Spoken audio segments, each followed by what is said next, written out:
Dear Lisa, 2 years after giving birth to little mama, and I want to say to you, my younger self, you're doing okay. You're doing just fine. Women deciding to have their first child over 40 is becoming the norm these days. And as many of you know, this is a high risk classification, AMA, Advanced Maternal Age, or formerly known as geriatric pregnancy.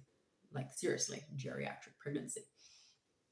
But with this comes additional complications. And what that basically means is that for all of us 35 and over, the pregnancy can just be a little bit more risky. It can be a little bit harder.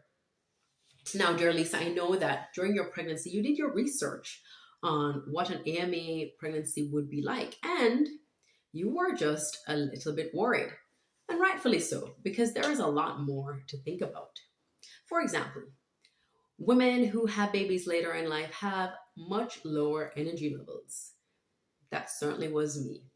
I quit the gym by the second month of my pregnancy. But there are other things not directly related to health.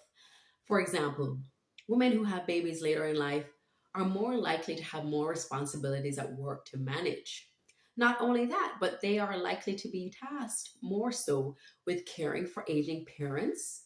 They may already have one child or many. So essentially, they probably have a little squad of picnic to take care of already, adding to their load. And not only that, there's so much more to think about in terms of the number of tests that you have to do. You have extra visits to the higher risk specialist to go to, in addition to your regular OBGYN visits. There's a lot going on. Travel may come to a complete halt. I missed a trip to Mexico because of that.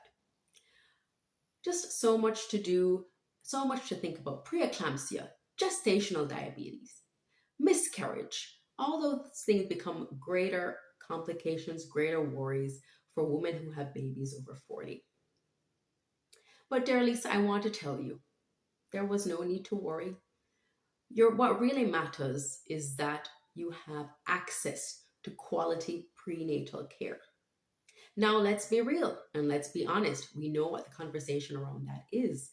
It doesn't look good for minority women in that area, especially Black women. But remember, everything that we discussed before and all of the other risks out there, they're just risks. Your access to prenatal care, your general lifestyle leading up to the pregnancy, and your overall health are things that really count. What would you say to your younger self when you have made it through your AMA pregnancy? What do you know now that you wish you had known back then? This morning, I've got Def Can coffee in my cup. Let me know. Talk soon.